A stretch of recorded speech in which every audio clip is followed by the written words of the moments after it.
بسم اللہ الرحمن الرحیم۔ محترم سامعین، ناظرین و ویورز، السلام علیکم ورحمۃ اللہ وبرکاتہ۔ امید ہے آپ اللہ تعالیٰ کے فضل و کرم سے خیریت سے ہوں گے۔ اللہ تعالیٰ آپ کو، آپ کے اہل خانہ کو ہمیشہ اپنے حفظ و امان میں رکھے، آمین۔ راہ ہدایت و نجات کے سلسلے کا براہ درس قرآن اپنے یوٹیوب چینل سے آپ کی خدمت میں پیش کر رہا ہوں۔ مدرس ہوں گے جناب قاری حافظ مولانا محمد اقبال صاحب، خطیب جامعہ مسجد نگینہ انصاریہ شیخوپورہ۔ تو شروع کرتے ہیں درس قرآن۔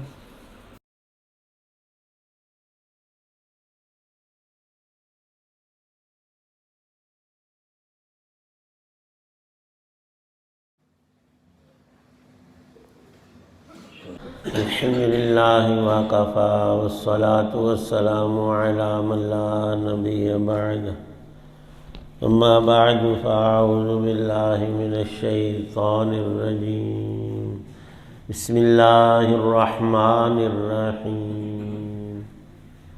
وَيَقُولُ الَّذِينَ آمَنُوا لَوْلَا نُزِّلَتْ سُورَةٌ فَإِذَا أُنزِلَتْ سُورَةٌ مُحْكَمَةٌ وذكر فيها القتال رأيت الذين في قلوبهم مرض ينظرون إليك نظر المغشي عليه من الموت فأولى لهم طاعة وقول معروف فإذا عزم الأمر فلو صدقوا الله لكان خيرا لهم فهل عسيتم إن توليتم أن تفسدوا في الأرض وتقطعوا أرحامكم صدق اللہ العظیم۔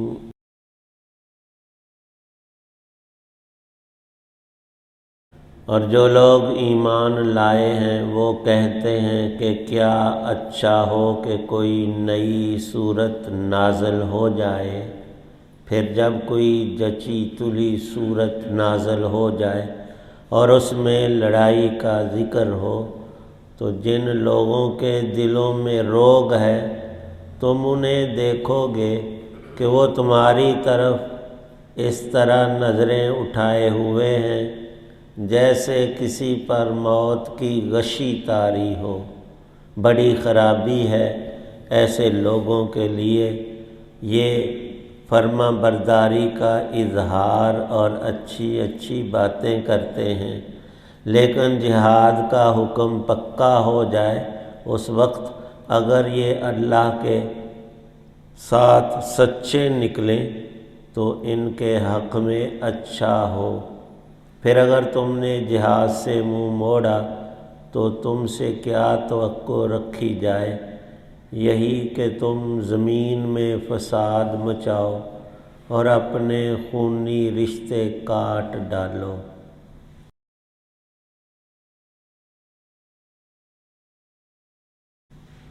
سورہ محمد صلی اللہ علیہ وسلم کی یہ 3 آیات، آیت 20، 21 اور 22 ہیں۔ اللہ تعالی شانہ نے مکی زندگی کے 13 سال بعثت نبوی علیہ السلام میں جہاد کا حکم ارشاد فرمایا نہیں۔ مدینے میں حضرت رسول پاک صلی اللہ علیہ وسلم مع تمام مکی اصحاب مہاجرین کے جب تشریف لا چکے تو اہل ایمان کے دلوں میں اللہ ہی اچھے خیالات ڈالنے والا اس کا سبب فرشتے کو قرار دیا ہے، اور برے خیالات شیاطین کی طرف سے وارد ہوتے ہیں، اور یہ سسٹم انسان کی پوری زندگی میں چلتا جاتا ہے۔ حق تعالی شانہ نے اہل ایمان کے دلوں کی خوبی کو یوں بیان فرمایا ہے کہ ان کی چاہت اور ان کی دعا اور ان کا رب سے مانگنا کہ اللہ پاک اور قرآن نازل فرما اور اس میں ہمارے لیے جہاد کا حکم بھی ہو، قتال فرض قرار دیا جائے۔ حق تعالی شانہ نے ان کے لیے جب ذکر فرمایا کہ نزلت سورۃ، وہ تو خود مانگتے ہیں نئی صورتیں، اور تازہ کلام اور حق تعالی شانہ کی وحی میں اضافہ جو سب خیر ہی خیر ہے، اور اس میں ہم نے مال خرچ کیا، اولاد، مکان، تجارت، دنیا کی ساری چیزیں تج کر کے مکے میں چھوڑ کر سب کچھ اپنی جان اور ایمان بچا کر مدینے آئے ہیں، تو وہاں سے خبریں اب بھی آتی ہیں کہ وہ مشرکین قریش مکہ مدینے پر حملہ کا ارادہ رکھتے ہیں۔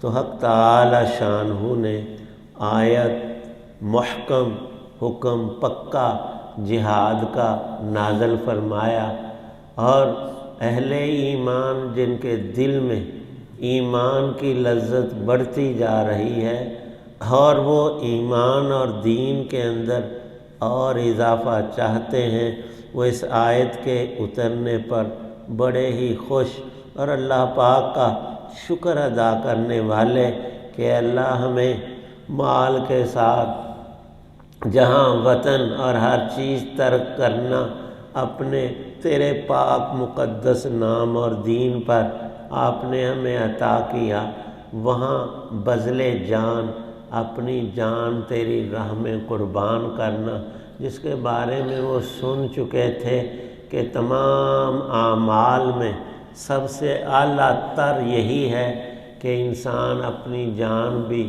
اللہ کے حکم پر قربان کر دے۔ اور نبی پاک صلی اللہ علیہ وسلم نے 2-4 نہیں سینکڑوں احادیث اور قرآن پاک کی بہت ساری آیات میں اس قتال اور جہاد اور اس میں جیت کے طور پر بھی غازی، اور اگر جان کام آ جائے تو وہ اس سے بھی بڑا مرتبہ شہادت کا اللہ پاک خود ارشاد فرماتے ہیں، وہ اہل ایمان جو میری راہ میں کافروں سے لڑتے ہوئے اعلائے کلمہ حق کے لیے جان خرچ کر دیں اور مارے جائیں، تم ان کو مردہ مت کہو۔ اور یہ وہ واحد مذہب سچا اسلام دین ہے کہ جس میں اللہ کے لیے جو چیز خرچ کی جائے اس کی قبولیت کی علامات فوراً سامنے آتی ہیں۔ یہ مرے ہوئے نہیں، یہ عام لوگوں کی طرح ان کی جان نکلی نہیں، انہوں نے خود دی ہے اللہ کو، تو ان کا نام ہے شہداء۔ فرمایا کہ یہ مرے ہوئے نہیں، تم ان کو دیکھتے ان کی جان جسم سے الگ ہو گئی، در حقیقت اللہ کے ہاں اسی وقت ان کو جنت کی زندگی عطا ہو گئی۔ فرمایا نبی پاک صلی اللہ علیہ وسلم نے اہل ایمان اور بالخصوص انبیاء علیہم السلام اور شہداء کی ارواح حواصل طیور میں سمجھانے کے لیے ارشاد فرمایا، اگلے جہان کی چیزوں کو یہاں پر قیاس کامل کیا بھی نہیں جا سکتا، نہ ان کی مثال اور تشبیہ ہوتی ہے۔ فرمایا کہ یوں سمجھو کہ سبز رنگ کے پرندے ہیں، ان کے پوٹوں میں یہ روحیں بیٹھ کر جنت کے نظارے کرتی ہیں، وہاں کا ان کو رزق ملتا ہے، اور یہ منظر مرتے ہی ان کو سامنے صرف دکھایا ہی نہیں جاتا، عطا کر دیا جاتا ہے۔ اور عرش رحمان کے ساتھ قندیلیں ہیں جہاں پر یہ شہداء اور اتقیاء کی روحیں بسیرا لیتی ہیں، اور ان کی خصوصیات اور مراتب کو خود نبی پاک صلی اللہ علیہ وسلم ارشاد فرما رہے ہیں۔ معراج کی رات اللہ تعالی شانہ نے ساتوں آسمان، ان کی مخلوقات، اوپر تلے کی چیزیں، عرش اور کرسی، سب چیزیں دکھائیں نبی پاک صلی اللہ علیہ وسلم کو وہاں لے جا کر۔ فرمایا کہ جو کچھ میں نے جنت بھی دیکھی، دوزخ کے عذابات کو بھی باہر سے جھانکا، اللہ کی گوناگوں مخلوقات میں سب سے زیادہ حسین تر رب کی مخلوق وہ عرش رحمان ہے۔ فرمایا کہ وہاں رنگتیں ہی اتنی ہیں اور نور کی کثرت اتنی ہے کہ ان رنگوں کو کوئی بھی انسان شمار نہیں کر سکتا۔ حسین ترین مخلوق ہے اللہ پاک کی، جہاں پر ٹھکانہ شہداء کی روحوں کو ملتا ہے۔ فرمایا کہ موت کی سختی، غمرات اور سکرات ہر انسان کے مقدر تو ہیں، لیکن شہداء کو ایک پیالہ شہادت کا پلایا جاتا ہے جس کی مستی میں ان کو موت کی تلخی اور سختی محسوس ہی نہیں ہوتی۔ باقی ہر کوئی اس کو یوں محسوس کرتا ہے کہ بہت سی امثلہ سے بیان کیا گیا۔ حضرت ابراہیم علیہ السلام، حضرت موسیٰ علیہ السلام، دیگر انبیاء علیہ السلام کے اقوال بھی یہاں لکھے گئے، اور اللہ کے نیک بندوں کے۔ ایک فرماتے ہیں کہ جان کا نکلنا یوں سمجھو کہ ایک پرندے کو پکڑ کر اس کے پر کاٹ دیے جائیں، وہ اڑنے کا رہے نہ، اور آگ میں اس کو زندہ بھون دیا جائے، جو حالت اس کی ہوتی ہے وہی مرنے والے کی ہوتی۔ بڑی تکلیف دہ یہ چیز ہے۔ پر ارشاد فرمایا کہ شہید کو یوں لگتا ہے، صرف اتنی تکلیف ہوتی ہے جیسے ہمیں کوئی زندوں کو چیونٹی کاٹ لے۔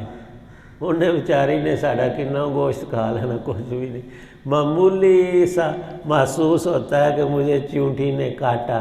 اور ارشاد فرمایا کہ یہ جو شہادت ہے اس کا ایک جام ہوتا ہے، جیسے ہم شہد کھاتے ہیں اور تازہ دودھ پیتے ہیں تو ان کو فرشتے شہادت کا دودھ اور شہد سمجھ لیں، ایک پیالہ پلاتے ہیں اور وہ جام شہادت نوش کر، ان کے لیے الفاظ بھی الگ رکھے ہیں۔ ان مقدس ترین ہستیوں جنہوں نے دعا کی، جہاد کی اور چاہت کی، ان کا ذکر یہاں فرمایا ہے۔ لیکن برعکس کچھ وہ قسمت کے مارے ہوئے بھی وہاں موجود تھے، چند ایک جن کو منافقین کہا جاتا ہے، جو نری باتیں تو کرتے ہیں اندر میں ہوتا کچھ نہیں۔ وہ بھی دیکھا دیکھی یہی کہتے تھے، ہاں ہاں اگر جہاد کا حکم آئے تو ہم بھی کافروں سے اللہ کی راہ میں فی سبیل اللہ لڑیں گے، قتال کریں گے۔ اور اگلی بات کہ وہ مال غنیمت کا حصول ہوگا یا شہادت کی رغبت ہوگی۔ اہل ایمان تو شہادت چاہتے ہی تھے۔ ان کے لیے جب یہ حکم سامنے آیا کہ اب منظر بدلا ہے، مدینے پر کسی کو حملے کی جرت ہوئی تو اس کو بزور روکا جائے گا اور جہاد مشروع ہو گیا ہے۔ اب تم نے بھرپور تیاری بھی کرنی ہے اور ان کا مقابلہ بھی کرنا ہے۔ جب یہ حکم آ گیا، اللہ کا ہر حکم ہے تو سچا ہی اور ہو کر رہنے والا بھی، تو ان منافقین کی حالت پھر دیکھنے والی تھی۔ وہ باتوں میں تو آگے آگے، اور جب کام پڑے تو سب سے پیچھے، اور بھاگ جانے کی کوشش میں ان آیات کو سن کر اللہ پاک نے جو الفاظ ارشاد فرمائے ہیں کہ جیسے کوئی مرنے والے پر موت کی غشی طاری ہوتی ہے اور اس وقت میں اس کی آنکھوں کا نور بجھ جاتا ہے۔ انسان دنیا کی ہر چیز سے، زندگی سے بھی مایوس ہو جاتا ہے تو آنکھوں کی چمک ختم ہو جاتی ہے۔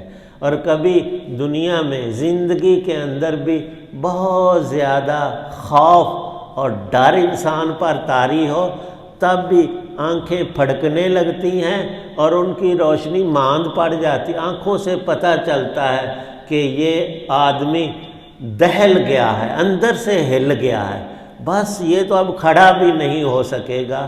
تو ان کی حالت کو ارشاد فرمایا، نظر المغشی علیہ من الموت، اندر ایمان نہیں، زبان سے دعویٰ ہے، تو ان منافقوں پر موت جیسی غشیاں طاری ہیں کہ اب تو لڑنا پڑے گا، اور لڑنے میں مر گئے اور قتل ہو گئے تو پھر ہمارا تو کچھ نہیں بچے گا۔ اور ایمان والوں کو نظر آ رہا ہے کہ یہاں تو ایک روپیہ دے کر 1 کروڑ ملنا ہے، اور دنیا کی لذتیں تو کچھ بھی نہیں، اصل بہاریں تو آگے جنت کی ہیں، وہ ہم نے پانی ہیں، وہ تو پھر چھلانگ لگا کر اس آگ میں جو ظاہر میں تو آگ ہے جنگ کی، لیکن حقیقت میں وہ اللہ کی رحمت اور جنت ہے۔ تو ان دونوں کا گروہوں کا تذکرہ فرمایا۔ یہ جو چند منافقین تھے ان کو اللہ پاک نے بہت سمجھایا، آیات کے ذریعے، احکامات کے ذریعے۔ حضرت رسول پاک صلی اللہ تعالی علیہ وسلم نے بھی کسی منافق کی گردن نہیں ماری، حالانکہ وہی سے پتہ تھا کہ کتنے بندے جو ہیں وہ اندر سے ہمارے خلاف ہیں، سازشیں کرتے ہیں اور دشمنوں کے پاس جا کر ہماری باتیں نقل کر کے مذاق اور ہنسی اڑاتے ہیں اور اندر کی خبریں جاسوسی کے طور پر ان کو دیتے۔ چاہیے تو یہی تھا کہ ان کو تہہ تیگ کیا جاتا، لیکن آپ نے ارشاد فرمایا کہ لوگوں کو ساری بات کا پتہ نہیں ہوتا۔ اگر کسی منافق کو میں قتل کروں گا تو لوگ عامت الناس کہیں گے کہ محمد صلی اللہ علیہ وسلم بادشاہوں کی طرح اپنے بندے پر غصہ آ جائے اس کو بھی مروا دیتے۔ تو نبی جو ہیں وہ ان کی ذات تو ویسے بھی سراپا رحمت ہوتی ہے اور تہمت سے وہ پاک ہوتے ہیں۔ اللہ کے سارے انبیاء علیہ السلام پاک ہوتے ہیں، وہ جو بھی حکم دے دیں وہ سراپا خیر اور تمام انسانوں کی اس میں بھلائی ہوتی ہے۔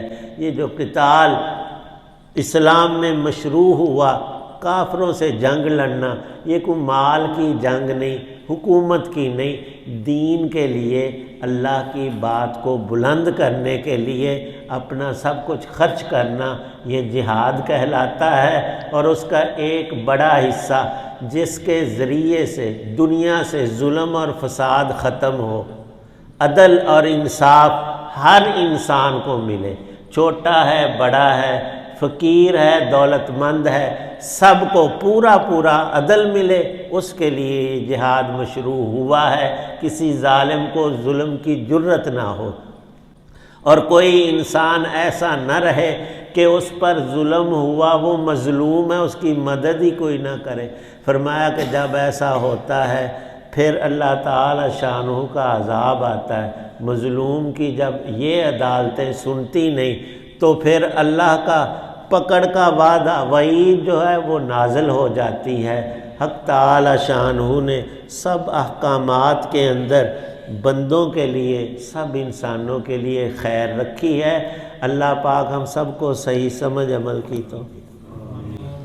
الحمدللہ رب العالمین والصلاة والسلام علی رسولہ النبی الکریم۔ اللہم صلی علی سیدنا محمد وآلہ بقدر حسنہ وجمالہ۔ ربنا آتنا فی الدنیا حسنہ وفی الآخرۃ حسنۃ وقنا عذاب النار۔ یا اللہ پاک سب بیماروں کو تندرستی عطا فرما، دین دنیا کی جتنی پریشانیاں ہم سب کی سب کو دور فرما۔ تو کریم ذات ہے، کرم کا، فضل کا، مہربانی کا معاملہ فرما۔ جتنے حضرات دعا میں موجود ہیں سب کی نیک دعاؤں کو قبول فرما۔ سب مسلمانوں کو پانچوں نمازوں کی پابندی نصیب فرما۔ جو اہل ایمان دنیا سے چلے گئے ان کی بخشش فرما۔ شہدائے کرام جن کے ذریعے ہمیں دین پہنچا ان سب کے درجوں کو بلند فرما۔ ہم میں سے ہر ایک کو یا رب کریم دوزخ کے عذاب سے نجات دینا، جنت الفردوس نصیب فرمانا۔ صلی اللہ تعالی علی خیر خلق محمد وعلی آلہ وصحابہ وآل بیتہ۔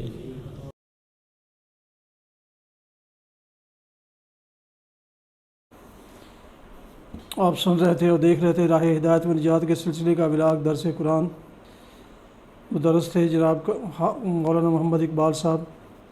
آج کے درس میں سورہ محمد صلی اللہ علیہ وسلم کی آیات مبارکہ 20 تا 22 کی تلاوت، ترجمہ، تفسیر بیان کی گئی۔ آج کا ولاگ ختم کرنے سے پہلے ایک دفعہ گزارش ہے کہ اگر آپ نے ابھی تک میرے یوٹیوب چینل کو سبسکرائب نہیں کیا تو سبسکرائب کر کے، لائک کر کے بیل آئیکن کو ضرور پریس کریں اور دوستوں سے بھی شیئر کر لیں تاکہ آنے والے ایسے روحانی قرآنی ولاگس جو باعث خیر، باعث برکت اور باعث ثواب ہیں وہ آپ تک اور باقاعدہ اور بروقت دوستوں تک بھی پہنچتے رہیں۔ اللہ تعالیٰ آپ کا حامی و ناصر ہو. اللہ تعالیٰ آپ کو، آپ کے اہل خانہ کو ہمیشہ اپنی حفظ و امان میں رکھے. آمین. اپنا بہت خیال رکھیے گا. اپنی دعاؤں میں پاک وطن، والدین، آباء و اجداد، اعزاء اقارب، دوستوں کے علاوہ اس ناچیز کو بھی شامل فرمائیں تو انتہائی شکر گزار ہوں گا. ختم کرتے آج کا ولاگ اس دعا کے ساتھ کہ آپ اور آپ کے اہل خانہ جہاں بھی رہیں خوش رہیں، شاد باد رہیں. السلام علیکم ورحمۃ اللہ وبرکاتہ. پاکستان زندہ باد. اللہ حافظ.